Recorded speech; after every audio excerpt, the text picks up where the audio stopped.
For over 20 years, Eric Nate's Euro Hockey has been helping hockey players of all ages develop their individual skills and improve on all aspects of their game. Through structured drills and innovative training equipment, Eric Nate's Euro Hockey's intense on-ice instruction challenges each student to be the best at their ability. Find a hockey clinic or summer camp that is right for you today at nateshockey.com. That's N-A-T-E-S hockey.com. Eric Nate's Euro Hockey, train to be the best. What matters to Gary and Jen matters to us. The Mellows never imagined they could love their bank until they came to Rockland Trust and met Mike Tavares. Mike helped the couple secure their first business loan, then expand from the Mellow Group to Oracle Homes, turning their clients' dreams and their own into reality. For Gary and Jen, success is more about relationships than transactions.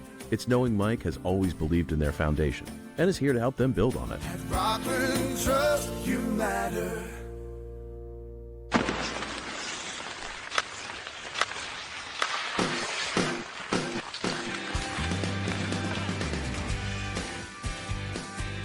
And welcome into the RinkWise Podcast, presented by New England Hockey Journal. I am Evan Marinofsky, joined today by the great, yet still injured, Patrick Donnelly. Pat, what's up? Not much. Still in multiple pieces in my collarbone. But you know what? After that weekend of Olympic hockey, it's tough to complain.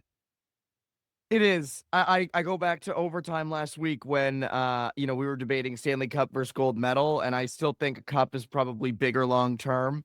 But right now, it's hard not to go with gold medal, man. That was outstanding. And there's a lot of places you can hear the breakdown of that game. Everybody's talking about it, so we're not going to spend a ton of time on it. But phenomenal game. Phenomenal that the women won on Thursday. They won gold.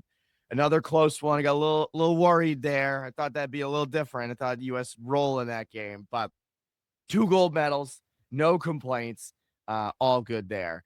We're a busy time. It's a busy time right now.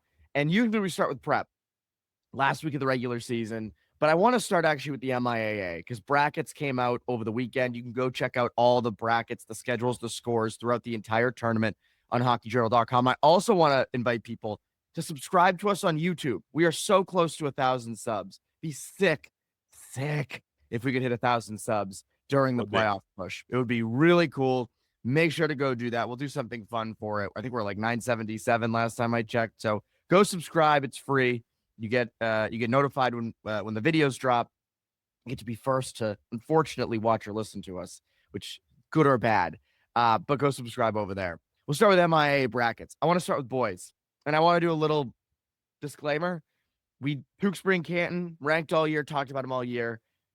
We're not going to do much on D2. I'm sorry. I expect those teams to be at the Garden. We're not going to do much on D3 or D4. I apologize. We're just going to look at the Division I bracket. And it's interesting, Pat. Like, I'm looking at the boys D1 bracket. I was surprised Xaverian moved up to 2. I was surprised I thought St. John's Prep with the power rankings had that second spot pretty much on lock, especially given Xaverian tied Natick in the last week of the season. Not the case. Xaverian moves up to 2. St. John's Prep at 3.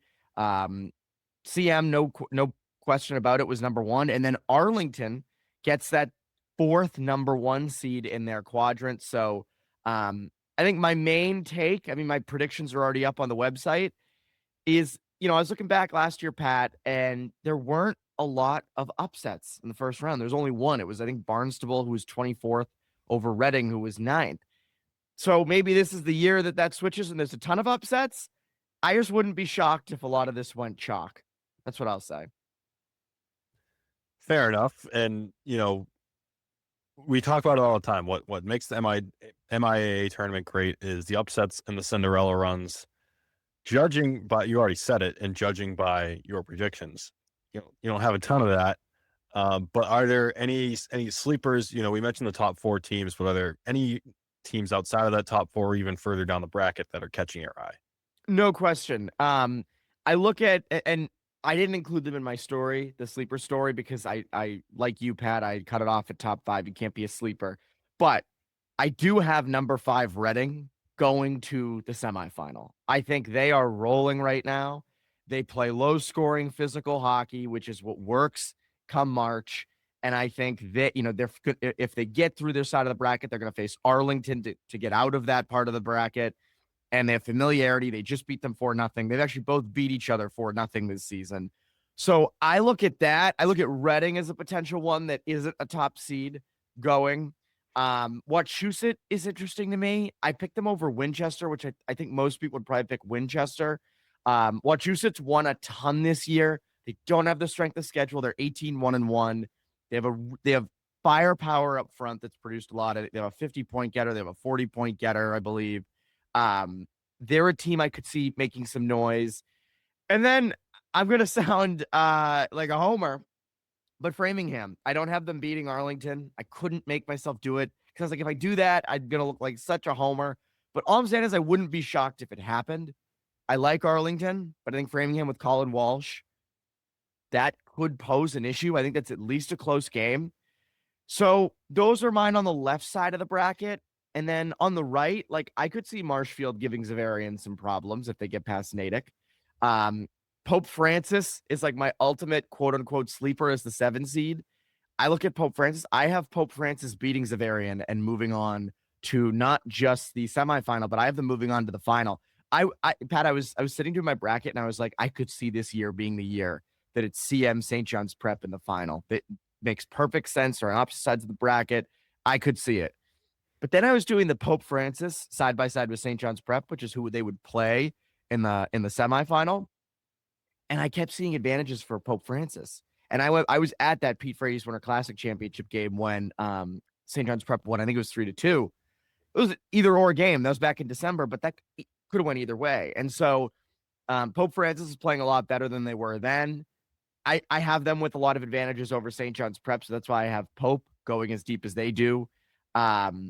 And then on the, down in the St. John's Prep quadrant, like I wouldn't be stunned if Arlington Catholic gave St. John's Prep a problem. Hingham's been inconsistent. So could a team like Weymouth, who has been a revelation this year, they're the 11 seed, could Weymouth take down Hingham? I wouldn't be stunned. I mean, Hingham beat them 6-3 on Christmas Eve, but that was 2 months ago. So those are my teams that I look at and I say they could give some of the higher seeds an issue. Ultimately, with my predictions, I have 2 of the top seeds making it, and then I have 2 not. But who knows, Pat? Maybe this is the year all 4 1 seeds make it. Maybe this is the year all 4 don't. Like, that's the fun of it.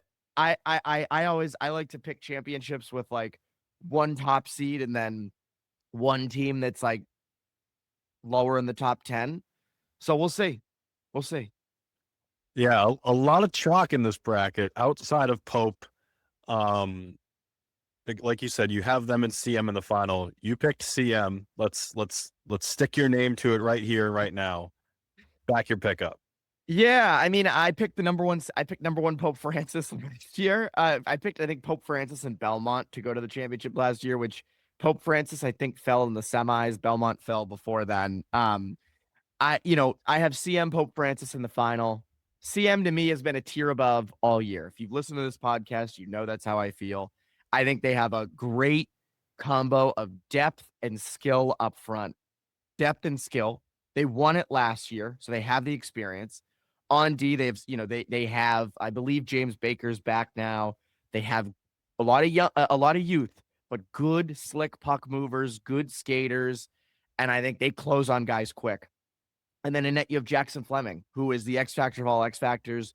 He can make 15 saves and win you a game. He can make 40 saves and win you a game. So CM to me is my pick. I think they've been a cut above all season. I think that, it's very hard to repeat. We see this because you've got to win a bunch of games and they're close and you can lose a game 2-1 and get goal lead. It's absolutely possible. But that I see it. I see CM. What will be tough though for CM, which I didn't touch on much, is after I have them beating North Andover in the first round and then beating Wachusett. But if St. John's, CM could get St. John's or BC High in that round of 8, which I would pick CM in either of those games. But those are Catholic Conference rivals. Those are teams that know them well. So all I'm saying is that's where I could see things going haywire. CM gets past that. They're in. in my opinion, they're in the clear. Because then Arlington or Reading, I would take CM, and then you get to the final and you see what happens. But yeah, that's why I have CM. What's funny though, Pat, back to the sleepers thing real quick. Last year when I did the last 2 years in my sleeper teams, I've had one of the teams in the championship. Winchester in 2024, and who was it last year? St. John Shrewsbury. Yes. In last season. So maybe this year. Now I said this in my story too, Pat. Like I picked 6 teams, I think, in 2024 as sleepers and 7 in 2025 as sleepers. So I'm not going to sit here and be like, yeah, I got that. I sniped it. I knew it. I won't do that. But it's still, I'll take it. I'll take it. So my sleeper story is going to be out as you're listening to this. So that's why Pope Francis is my team that I think is going to the championship. So that's my bracket. We'll see what happens. Should be very interesting. We'll give you more coverage of that. Obviously, as I said, go check out the scores pages if you're ever wondering when a game is or what happened. We'll have it. We're on top of it, man. We're on top of it. Let's move over to the girls. Obviously, we'll do Division 1 and 2, I believe. What are your first impressions of the Division 1 bracket? What's sticking out to you? Yeah. Honestly, like it's kind of a cop out, but like the last 2 years, I can't remember seeing this many teams in the top, I don't know, 10 seeds that I think could have a legitimate shot at winning. And again, I didn't get to see as much MIAA down the stretch for circumstances beyond my control. I had big plans for those last 2 weeks of the regular season, but that things happen. But you have NDA number 1, St. Mary's number 2, Algonquin number 3, Bishop Feion number 4. Archie's at number 5 is someone I've really got my eye on. Methuen Tewksbury at number 6 is the number 1 team in our rankings. So that's like, that's a team right there outside of those top 5 seeds. Oh, Hingham yeah. defending champs. Yeah, Hingham defending champs, obviously not the same team at all this year, but still a very good team with a lot of talent at the top of that roster and 2 good goalies. Bishop Stang is someone who's been in and out of it all year. HPNA, North Andover. Reading is someone that's fallen out of our radar. I'd go through. I would stick my name to any of those top 9 and say I could see it. And I haven't seen Reading this year with my own 2 eyes. I haven't seen Stang. A handful of teams in there I haven't seen with my own 2 eyes. But just seeing the results and seeing how some of these other teams have played at different points in the year. Those top 9, maybe those top 10, I could see it. It's a deep field this year, and you go down the list, like, we had our sleeper stories there. I talked about Reading already, Natick, Acton, Boxborough, Waltham is the 26th seed. And I'm not saying those teams will win it, even though I already put Reading in that top group, but those next year, I'm not saying they will win it, but they do have some tough matchups. The tough part is I made my sleeper picks before I saw like where they were in the bracket. But just it wouldn't surprise me if you get a team like that, like a number 26 Waltham, who I think has Hingham first round. Yep, they do. Molly Whittier is a game breaker. You can flip something there. So that's the initial reaction on D1. I'm looking at the bracket and like I forgot that you had Methuen Tewksbury's number 1 team in all of the MIAA, and they're the 6th seed, and like that's a problem potentially for Algonquin. Like, only undefeated team in the state, and they're the 6th seed. Yeah, and you're going up against, you have the chance to beat an Algonquin, and I have not seen your bracket predictions yet. At the time, they'll be out they should be out by the time that you're listening to this. But do you potentially see Methuen coming out of that quadrant of the bracket? I do. I have my picks. I actually should have sent them to you before the show. I have like my story will be going up after the show at some point today on Tuesday. I have Methuen Tewksbury reaching the final. Ooh, I like this. I do not have them winning. I don't know if they have the offense to keep up with a Bishop Feion, who I have winning it all. I like and this. Again, maybe as I start writing this, I smarten up and I change my picks or something. But for right now, at 9:47 a.m. on Tuesday, that's my pick.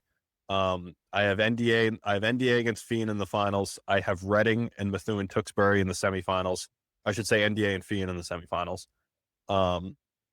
So you go in that top left quadrant. I have NDA and Belmont, NDA taking that, Bishop staying in Haverhill, Pentucket, North Andover. I have HPNA taking that, and NDA to the semis. Bottom left quadrant with Bishop being, I have Fian beating Acton Boxborough, Fian beating Archies to get to the semis, and then Fian beating NDA to reach the finals. Bottom left quadrant, Algonquin beating Westford, and then MC, Methuen Tewksbury beating Winthrop, and then Pope, and then Methuen Tewksbury beating Algonquin, and then I have them beating Reading to reach the final as well. What about the St. Mary's part of the bracket up at 2? Yeah, so I have St. Mary's beating Framingham, and then Natick. But again, Natick's one of those sleepers I highlighted. They have the goalie with Sophia Loney. I think St. Mary's, that's where I got myself into trouble with my sleepers. St. Mary's, I look at kind of the headliners on offense for them. I think they win that battle there. I think that's enough to get them by. And you have a Hingham and a Waltham, which I already talked about a little bit. That's super interesting. Did you do it? Did you do what I think you may have done? You'll have to read my predictions later on, but I have Reading moving on out of that little box there, and then Reading beating St. Mary's to get to the semis. Reading beating St. Mary's. That is interesting. So and again, that's another one. I think maybe I got caught up with pick an upset. Don't go all chalk. Pick one. You have to pick an upset, which maybe I don't have to, but yeah, it's maybe one of those gut instincts. But hey, flip this, do whatever. Maybe it changes by the time I put these out, probably at some point today. And this is a big cop out for me. But I could start writing this thing and just be like, what am I thinking here? But for now, that's what it is.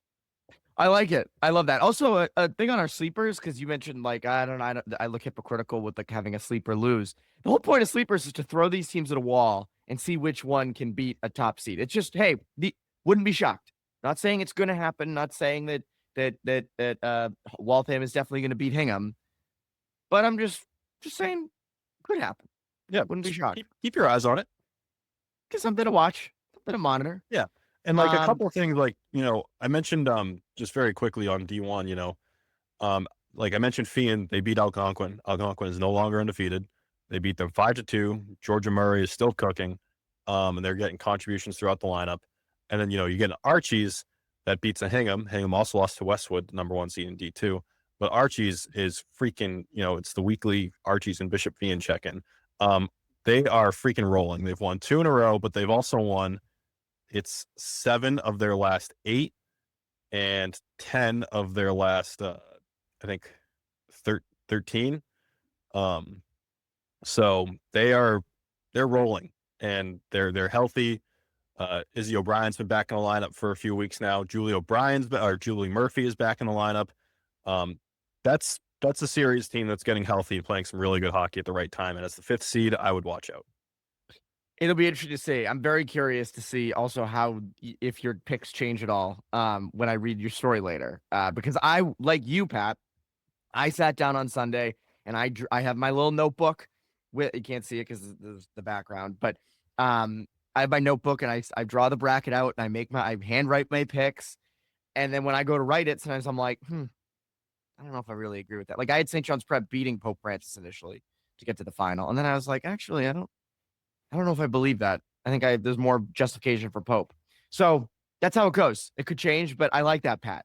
A number 4 versus a number 6 in the championship is great because every year we get the rundown on MIAA Championship Day of the championships, and it's never 1 versus 2. No, it'll be 1 versus 7, or except when it is though. Yeah, and it's like, oh, how did I miss that? And not to completely gloss over NDA as the 1 seed. Aaron Krall, arguably the best goalie in the state. They have a really good defensive core. They've got that really good line up front with Abby Grotman, Abby Burke, Chase Harmon. In that scenario, in the 1 game winner take all, I go with the higher offensive upside with Bishop Fian. I like it. I'm all for the most amount of chaos happening. That anyone who knows me and knows you knows that that's what we like. We like the chaos, and your Division 1 bracket, certainly chaos. Let's move on to D2. Westwood is the number 1 seed. Milton's the number 2 seed. Duxbury at 3 and Pembroke at 4. What stands out to you here? Yeah. Also Also some interesting things going on here. So Oh boy. Milton beat Duxbury in the final week of the regular season, 5-1, I think it was. And it wasn't even like a Sabrina Stone big game or anything like that. It was, a freshman Mia Catarazzulo had a hat trick. Freshman Lindsay Butt had 2. So when you're getting contributions like that from your younger players, that's something that really bodes well if you're Milton. But with my bracket, you'll notice we'll get back to Milton in a minute. So I have Westwood as the number 1 seed. I have Westwood getting to the semis. Martha's Vineyard, one of my sleepers, I have them falling to Westwood in the second round. I have Nauset and Medfield. Medfield takes that one. They fall to Westwood in the Elite 8, I think that would be at that point. And so Westwood gets some revenge from last season's upset, gets to the semifinals. You go to the top left, Milton. I get that. I have them escaping out of there with, beating Ashland, beating Marshfield.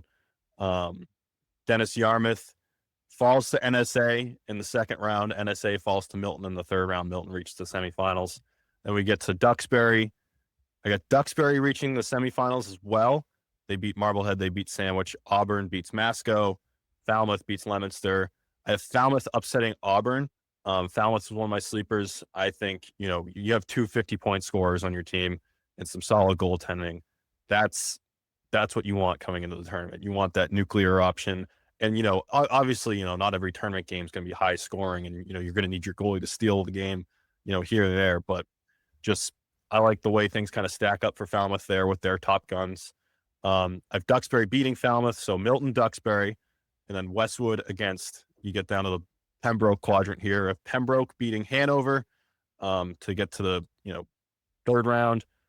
KP beating Canton to get to the third round. I have KP upsetting Pembroke, King Philip upsetting Pembroke, and then King Philip reaching the semifinals and beating Westwood. Whoa. To reach the D2 final where they will face Milton High School. Okay. And I have Milton beating King Philip. So Milton goes back to the championship after losing last year and rights the wrong that happened. I have the revenge arc for Milton, just a team that, if it weren't for just the way results fell, whenever we did our rankings and stuff, I think Milton had just as good of a case to be the number 1 team in the entire state.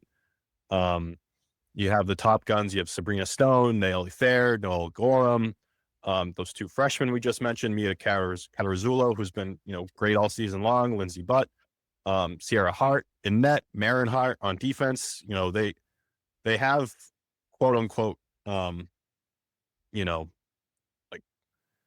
dogs, if you want to call it that way, kind of at every position. And they have the high end scoring, the depth production, the goaltending. I think Milton is the class of D2 this year. And again, I'm kind of glossing over the number 1 seed in Westwood. Westwood's been very good this year as well. And, considering some of the talent they lost to graduation and to prep last year, and to kind of retool right away and be the top seed is just as impressive. I think KP, that top line's really good. Kiki Lynch is a stud in net. Kind of just been rolling all season long. So I it's like a gut instinct call there to give the edge to King Philip there. But I think Milton is the class of D2 this year. And I could be wrong. Milton could lose first round, but that's where I have things going as of 9:57 on Tuesday. Yeah. So you have a 2 versus a 5 and a 4 versus a 6. That's right. No number 1 seeds for you. No actual number 1 seeds getting there.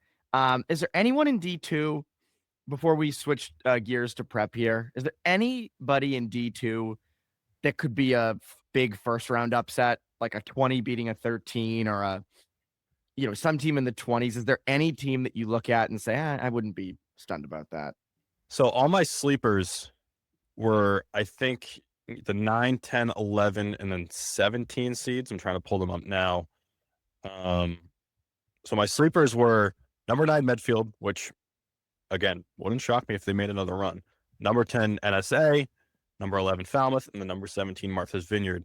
You get further down, I don't think it's the same same depth as D1. as far as who might catch my eye, you know, Whitman Hanson, they only have 2 wins, but, Patriot League was really good this year. Do I think that translates to an upset? Maybe not.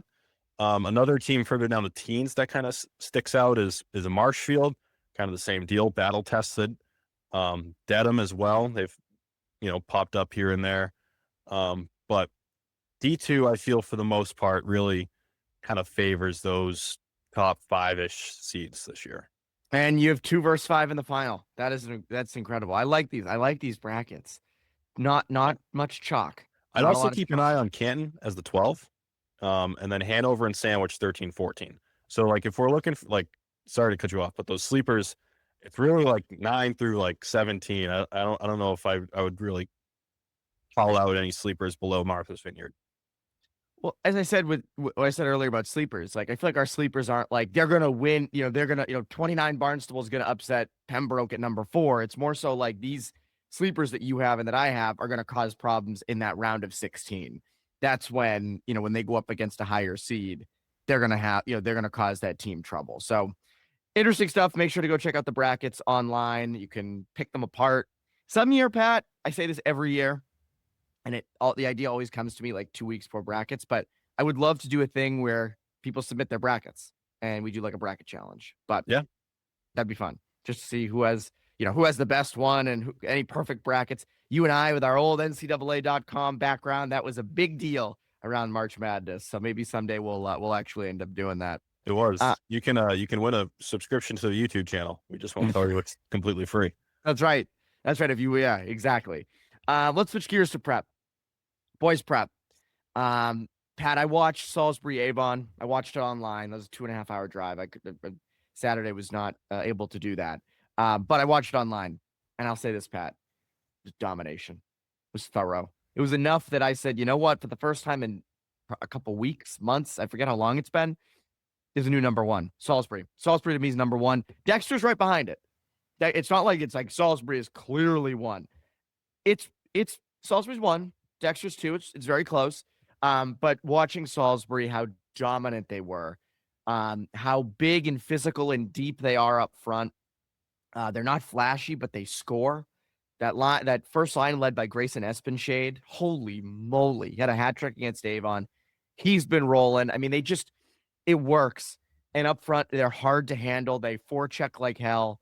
And then on defense, they're deep, man. You have 6 legit defensemen you can roll out there. They're either really big or really fast. They're all good puck movers. And then in net, Jordan Rittenberg is very solid. So I look at that Salisbury team after that thumping of Avon, and I say, oh, man, I'm not going to say what I think my championship's going to be in prep, but I'd be stunned if Salisbury isn't on that final day of boys prep. We'll get to that next week when we break down the brackets, but Salisbury looks really good. And they have a tough week this week with Hotchkiss, which we'll get into in a second, back-to-backs. By the time you listen, one of them I think will already have been played. Obviously has not happened while we're recording this. So that's a huge thing. They've got to win those games, but Salisbury looks legit. Salisbury looks damn good. And that D-core, just having size, having speed, everyone can kind of get it done. That sounds like a blue line that's made for a deep run. That's my thing. I mean, I look at you have Jack Mazzella, Zach Gill. Those two are so solid, and they're great puck movers. Elliot Watson is super dynamic. Elliot Watson has 12 goals, which he's a sophomore 09. That's incredible. You get into Avery Tymus, who's a very good puck mover. Tyler Rockus, Quinnipiac commit. He's a kid who missed all of last season due to injury. He's dealt with injury, I think, the last 2 years. And over the course of the season has gotten better and better and looked better and better. And, it's funny. He has 11 points in 27 games. If you watched him against Avon, you would think he's a point per game guy. He's been that good, that dynamic from the blue line and creating offense. So, and then Michael Halverson's, he's, I think, 6'4". He was really stout against Avon. That's 6 legit defensemen that I think you can roll out in any situation. So I look at Salisbury, that D-core, I can't overlook. So yeah, when we're doing the bracket breakdowns next week, that's a damn good team.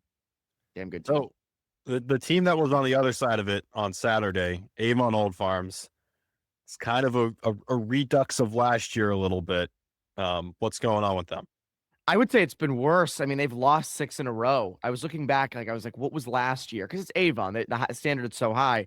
And Avon lost like 5 games in a stretch of 7. So they won two others. And they still finished in the large school. What's wild is I'm looking at so JSPR, they're still number 4, despite being the 9th ranked RPI team.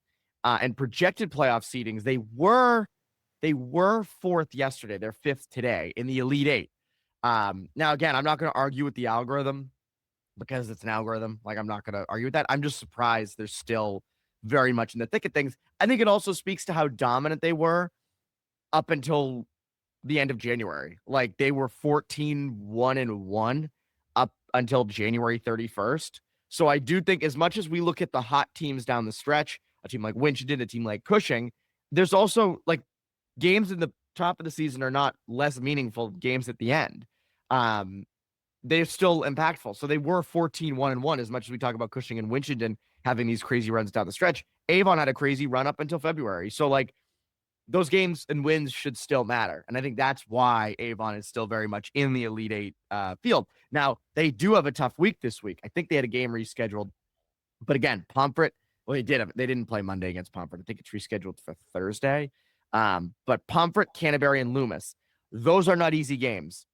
And so they are 14-7-1 right now. They're projected to finish 15-7-2.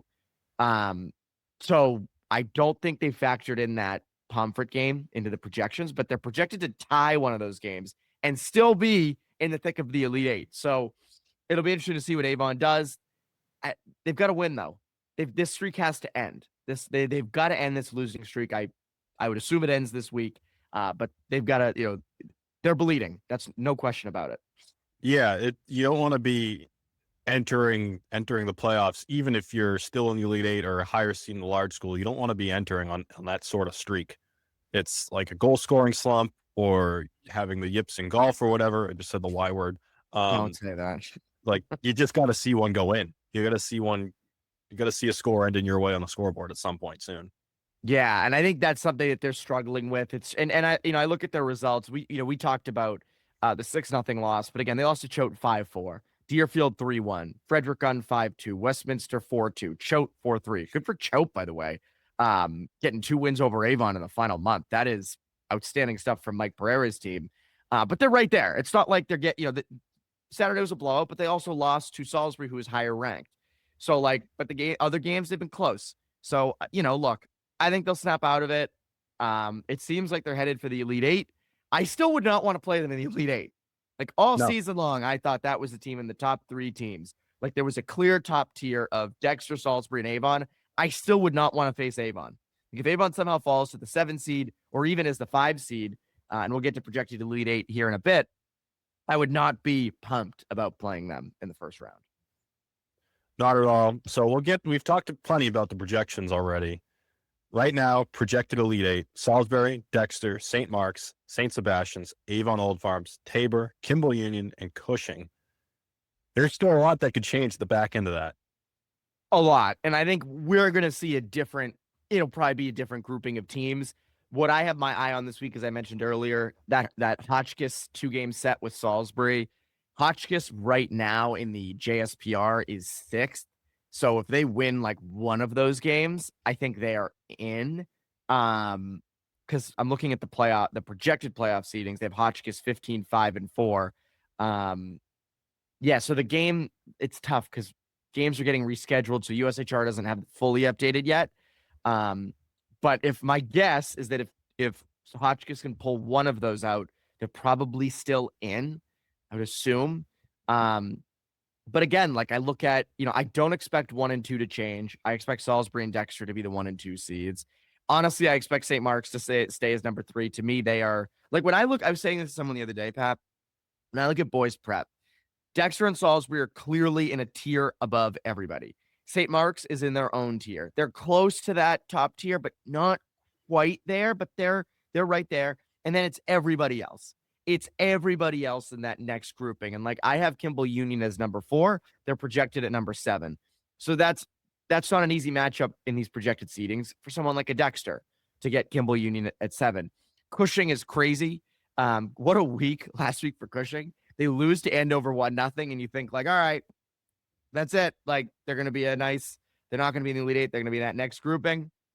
Not quite. They go and beat Kimball Union at Kimball Union 4-0. Mason Raycroft gets the shutout, goal scoring from everywhere. So Cushing's at number 8 with 11 losses, which would be the most that I've ever seen in the Elite Eight. But their schedule's so hard that's how that works. So, I in terms of teams I have my eye on this week that could sneak into that Elite Eight, Hotchkiss is chief among them. Bell Hill just lost to Nobles. I don't know if they're officially done because, again, if Sebs trips up, if Tabor, St. Mark's, maybe Belmont Hill finds a way in. I would assume they're in the large school, though. I look at that small school grouping, the top 4 teams, Canterbury, Winchendon, Holderness, and Berkshire. Mainly Canterbury, Winchendon, and Holderness, and I wonder if one of them can sneak in. This run that Winchendon is on is bananas. They have been outstanding. They just tied Dexter. They've been winning all their games. I look at Winchendon and wonder if they can sneak in. Same with Canterbury. Canterbury plays Avon this week.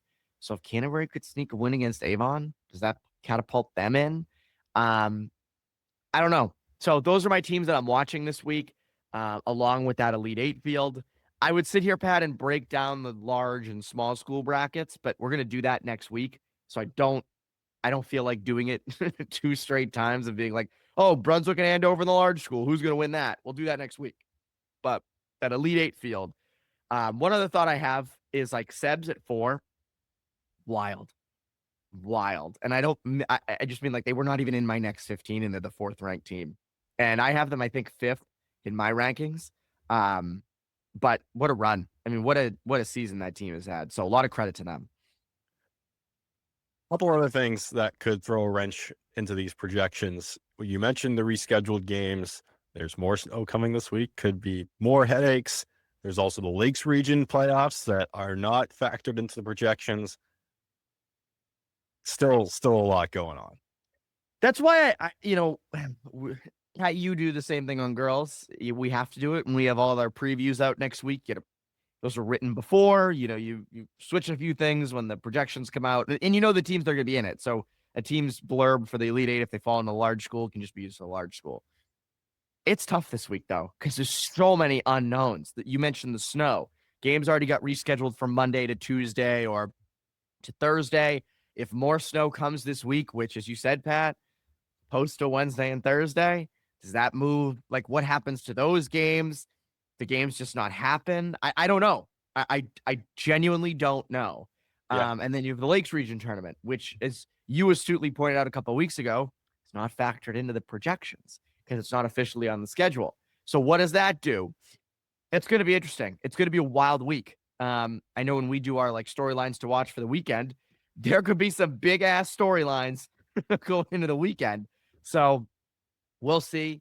It's hard to tell right now, but that's why when I say the projected Elite Eight, that's why I'm not like Salisbury versus Cushing 1 versus 8. I got Salisbury. We're not doing that because the projected Elite Eight and the projected seedings across all the brackets should change this week. But we're just giving you an idea of where things currently are. Do you want to skate fast?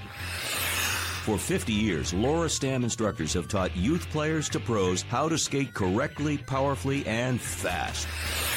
Players who attend Laura Stam power skating programs learn how to skate fast by learning how to execute every maneuver in hockey. They become powerful, stable, efficient, and explosively fast skaters. If you can't wait for a clinic, join our subscription skills video service, and we'll show you the skills taught at our clinics in an easy-to-use video format with training plans to guide your training. Register or subscribe now at laurastam.com. That's LauraStamm.com. You can learn to skate fast.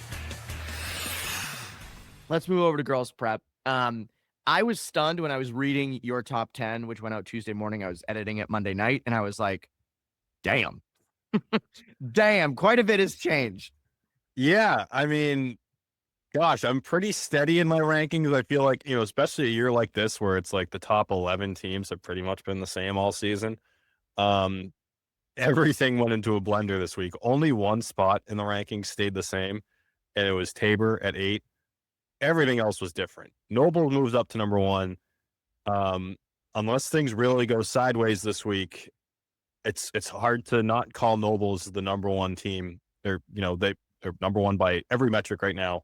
JSPR, projected JSPR, our rankings, so, the metric that matters the most. Damn right. But like RPI, I believe they're number one. It's and even just eye test. They've beaten Williston, almost 2 months ago at this point, but it's still a big win. You beat Andover. You beat Loomis at the start of the season. You lost to Dexter, so that's the big blemish there. But hey, it's hard to not look at Nobles as the undisputed top team at this point entering the postseason. You beat Andover, who was number one last week. First 2 periods, you kind of gave them nothing, really shut them down. Andover made a big push in the 3rd period. Props to them. But I was really impressed by, Nobles. I've talked about their forecheck at length, but, a lot of their ability to make low to high plays and the defender's ability to, funnel pucks back towards the net. And even, if it's at the offensive blue line and the red line or the defensive blue line, to get super quick ups and kind of give Andover no room to breathe at all. So that was a big takeaway there. You smoked there 9-1, and then you shut out Tabor, who was 8 at the time and still is 5-0. You have big weeks for Ava DeCourcy, Francie Ames, Lily Bromley, Greta Hulbig passes 100 points for her career. Shout out to her. And, you're getting goals from Nora Shea.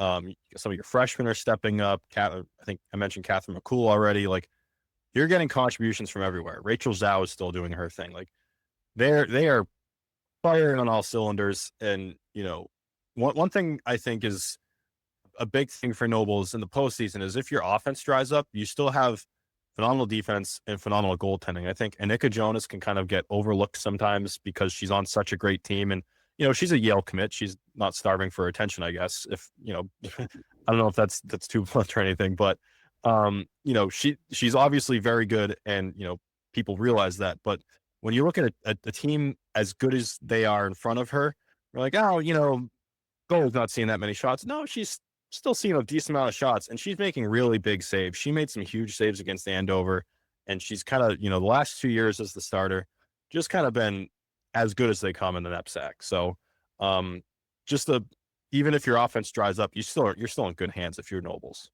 No question. And, it's funny, Pat, like when we talked about girls MIA brackets, you were talking about how you have, in Division I, Methuen Tewksbury at number 6, you had them at number 1. You talked about how in Division II, Milton at 2 is 1. Feels like in girls prep, we could be shaping up for a bracket next week in the Elite 8 where like the top 3 or 4 teams have all been number 1 or have a case for number 1 in the last month, right? Yeah. I mean, you had Wilson that was number 1 for like a month and a half coming out of the new year. Andover was 1 briefly for a week, but they had just as good of a case for number 1 throughout that streak. Wilson was up there. You had Loomis entering the season at number 1 as the defending champs, and just, because they deserved it too. The only team that might be in that top 4 that hadn't been is Dexter, but even they have some signature wins over top 10 teams as well. Speaking of Loomis, big win over Williston this past weekend.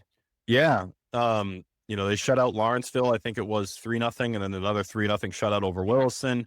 Adeline Roper was awesome. She had 24 saves, which feels a little like a lot. Again, I watched the Andover Nobles game, and I watched the Williston Loomis game on stream.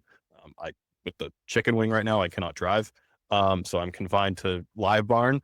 But, just the eye test there is kind of a similar story as Nobles. And, we talked about this a lot with Loomis, but their defense's ability to just really, transition pucks quickly, defense back into offense, quick regroups, hold the red line, hold the offensive blue line. That was, I think, a huge part of that win. I thought Williston looked slow at times.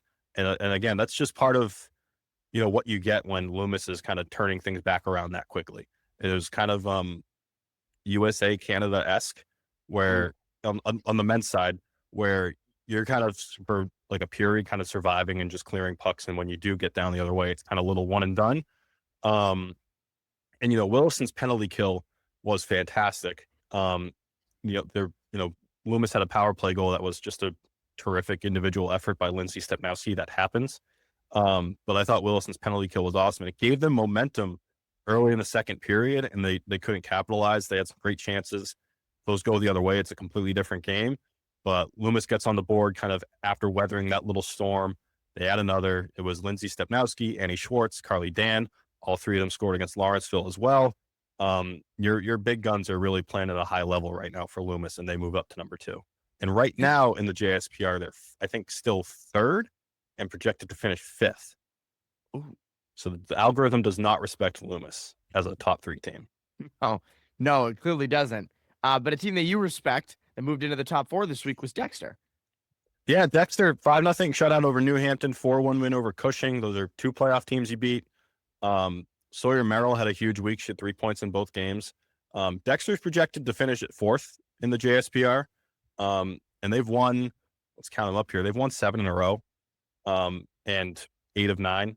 So that's, and again, we talked about some signature wins. They've beaten Nobles. They've beaten St. Paul's. The Williston loss was a 1-goal loss. They've taken care of Exeter. They've taken care of Cushing, Groton, BB&N. Like, there are some in Deerfield. Those are big wins kind of throughout the season. And even all your losses have been close losses. And then St. Paul's is an interesting one. It feels like they are getting hot at the right time. And we talked a lot about last week with that series with Exeter. It wasn't a super close series. No, I could not believe it on Wednesday. I almost watched that St. Paul's Exeter game over Nobles and Andover, because I'm probably going to watch Andover against Loomis tomorrow on Wednesday. So it's like, all right, do I need to see Andover? Blah, blah, blah. That's the better game. Go watch that game. I'm glad I did, because St. Paul's beat Exeter 9-1. Woof. I would love to know kind of just what happened there for Exeter. The thing with both teams is, I think St. Paul's offense is a little deeper, but Exeter has that top line. I think both teams are very capable of going nuclear like that in the 1-game setting. Would it have been St. Paul's I picked? I don't know. But it was St. Paul's. They beat them 9-1, and then a 3-2 comeback. They were down 1-0, they were down 2-1, and they win 3-2. Yeah, big guns like Erin Flaherty, Maddie Allen, Chelsea Bell, Kelsey McPherson, kind of all showing out in that charge. It probably ended Exeter's Elite 8 hopes. I think Exeter right now is 10th in the JSPR. They're projected to finish 11th. St. Paul's is 8th, projected to finish 8th, but it also has not factored in the Lakes Region playoffs, which I would favor St. Paul's there. They have another tune-up against Proctor. I would also favor St. Paul's there. They beat Tilton on Monday night. I think St. Paul's is playing some really good hockey right now, just judging by the scores. So, you get some more momentum on your side coming out of the Lakes Region playoffs. If things hold the way they are, Nobles is 1, St. Paul's is 8. That was a quarterfinal matchup 2 years ago when Cammie Bell was going crazy for St. Paul's.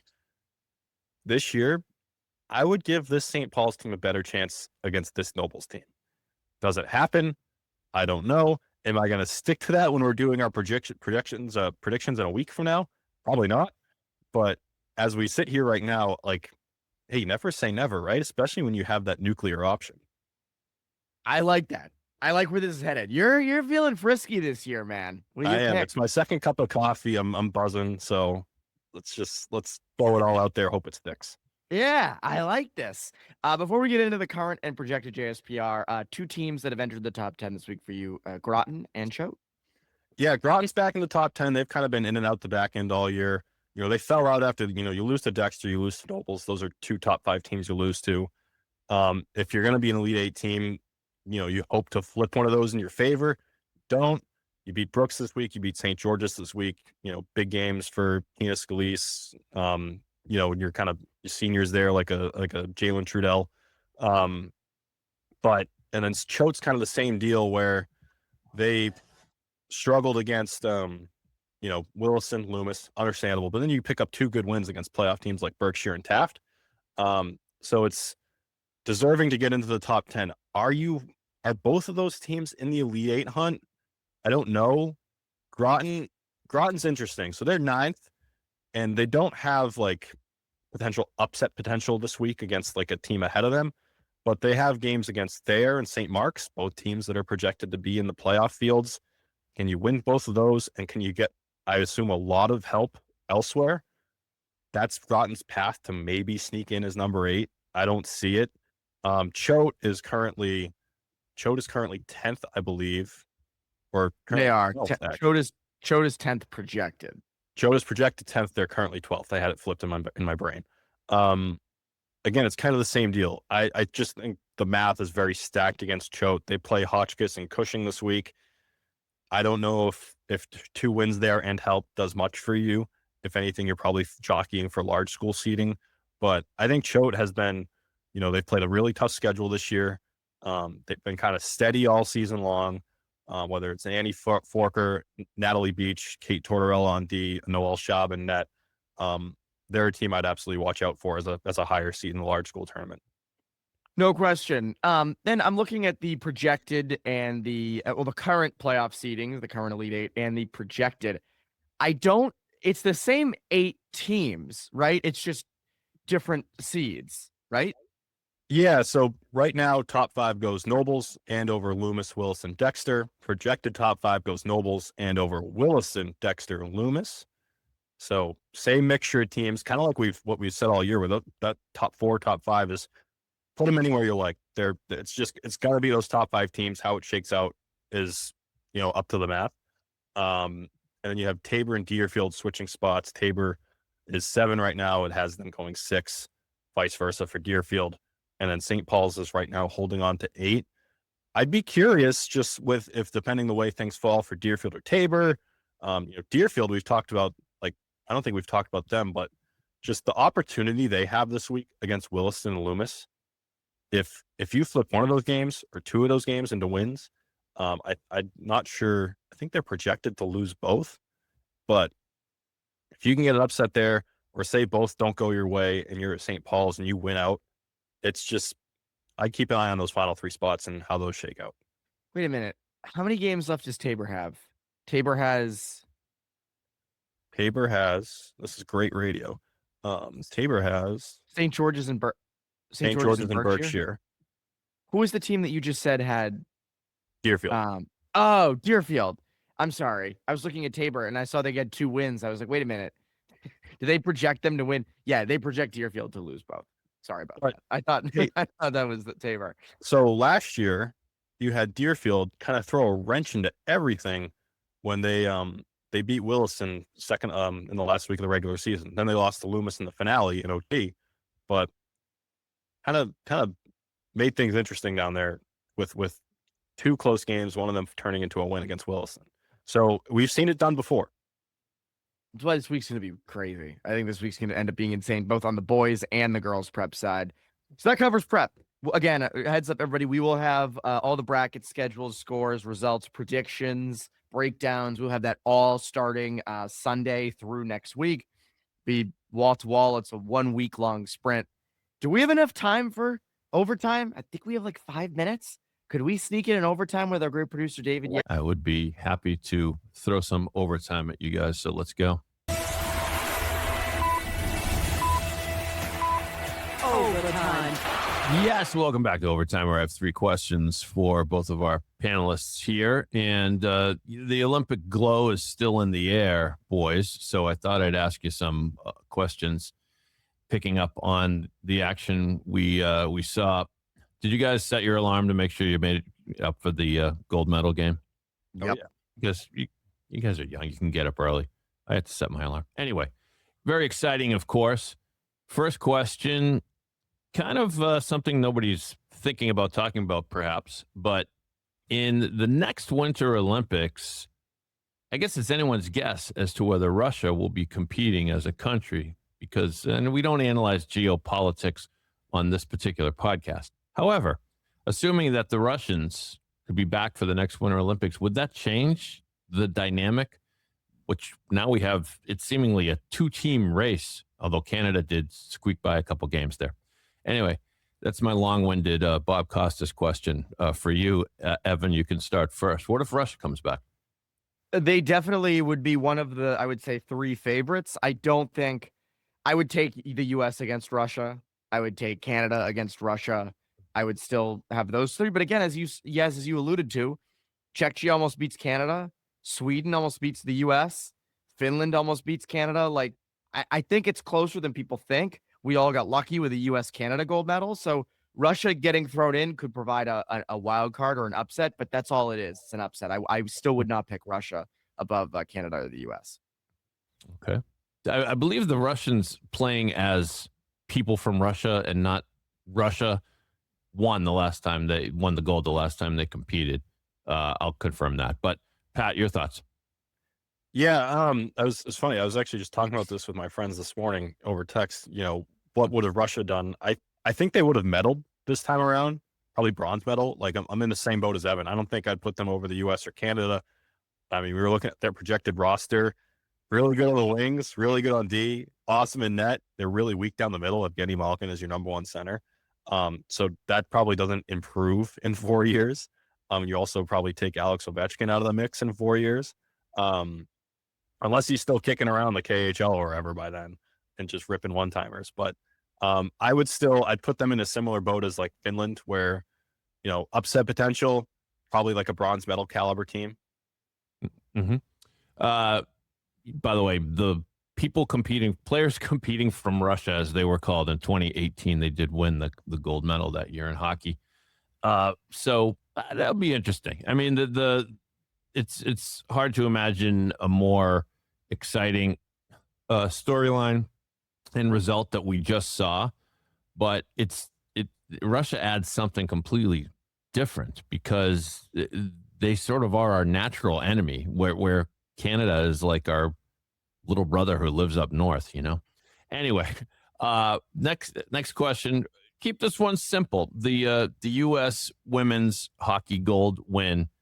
How big is it? Does it elevate the general universe of women's hockey even more so than before? What are your thoughts generally? We'll start with you, Pat, in the wake of the U.S. women's victory. Yeah, I think it's huge. Like, you know, you hope it gets more eyes in the PWHL, which is kind of, you know, obviously ascending.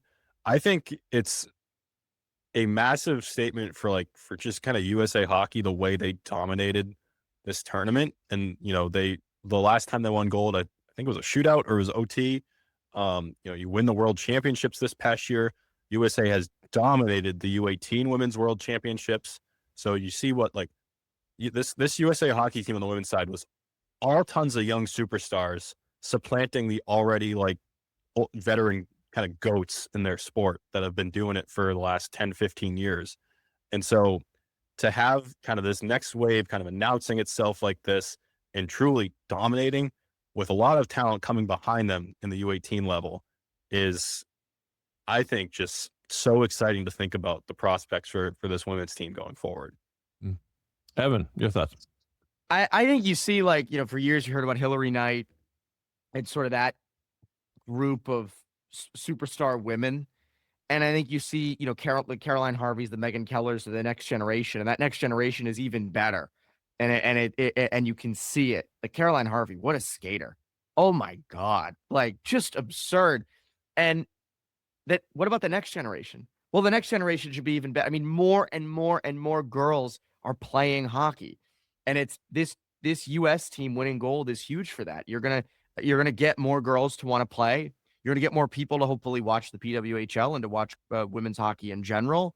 And you know, the US, like, we can debate the men's all day about where the future of USA and Canadian hockey is going. I don't think there's any disputing USA women are skyrocketing. And this was an example, and I think it's only going to continue. Yeah, I mean, just think about in 4 or 8 years, the next 2 cycles, you're going to have Caroline Harvey, Layla Edwards, Hannah Bilka, Taylor Heisey, all in their primes, and you're adding in prospects. You know, things can change, you never know, but just with the things they've done at the U18 level and kind of being on that track, the Averill sisters, China Taylor, you know, Annabelle Lovell, you know, that type of talent that will be coming in, and we'll be talking about them as that next wave. It's really exciting to think about. All right. Excellent answers, both. Evan, we'll start with you on the final question for overtime. And it's reflecting upon the the men's victory, which you guys didn't go into too much detail on earlier in the show. So maybe provide just a little thoughts. What will you remember most from this medal victory? And then if you care to answer this one as well, is this firmly a number 2 behind the victory in 1980 in terms of the history of U.S. hockey? So, Evan, your thoughts? I think what I'll remember most is obviously the OT winner, clear, but I would say just the feeling during the game. Even though the U.S. was getting dominated, they got every bounce. And typically that equates to that team's going to win. And just the realization of, like, I don't want to say it. Like, I was texting Pat during it. I don't even think I said it to you, Pat, because, like, I don't want to speak this. I don't want to jinx this. I just want to, like, internalize it. So that was one thing that I will always remember. And that second period, I think especially, it was almost like boys against men with the way Canada controlled the puck.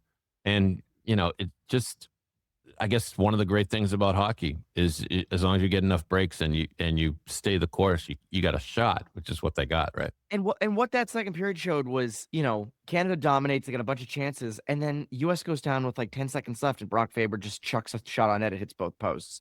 Now, that bounce didn't go in the US's favor, but that just shows how finite that game was from becoming 2-1, from the US coming out of that period with a lead. So that's what I'll remember. In terms of, I think, yes, it is. In my lifetime, that's the best hockey game I've ever seen. Really?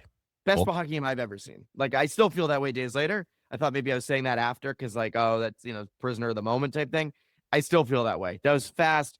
It was exciting. It lived up to the hype. It exceeded it. It went to overtime, which was great. That was phenomenal stuff. And I'd put it behind Miracle. I wouldn't put it above it, but I put it behind it. Okay.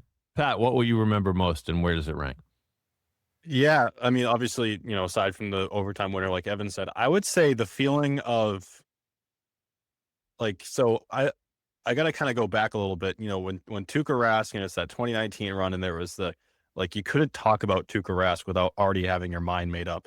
And every shot on net in the playoffs, you held your breath if you were a Tuukka person. Like, oh my God, if this goes in, like, this is all we're going to talk about. I have to, get back into the group chat again. And, it was like that kind of just nervousness watching, but watching Connor Hellebuck on Sunday morning, and any shot that went his way, and it even like kind of reinforces you're getting the bounces.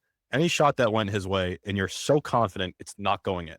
You're so confident he is making the save. I imagine it's what a Northeastern fan felt like with Devin Levi, where no matter the pressure, no matter what, that puck is not going in the net when it's directed towards Connor Hellebuck.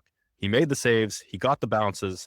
It was just that confidence, like that. I imagine Bruins fans probably haven't felt since 2011 Tim Thomas.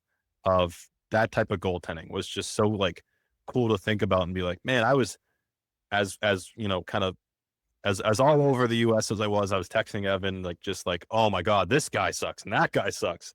But we said it was over. We both said it was over like a million times. For all the times we said it's over, it like never truly felt like it was, because for all the pressure, you're sitting there like, Hellebuck's got it. He's got to make that save. So that's what I'll remember the most. The stick save by Hellebuck is the one that will go down, and the nice aerial shot of how close it was. And, that was, I don't know, 80% skill, 20% luck, maybe a little bit more luck. It was, I thought, somewhat reminiscent of a stick save Jim Craig made in 1980, which I don't remember. I think it was the gold medal game, but he just got beat to the side and threw the stick up as a desperation move, and the puck hits squarely in the middle of his stick, and he saves it. And he said, yeah, sometimes you got to be lucky. So stuff like that happens in the Olympics. Go on. Like, I think it was the breakaway save, and I think it was McDavid or Celebrini, left shot with white tape, one of those guys. Those two things, and you feel invincible. Like, nothing's going to happen.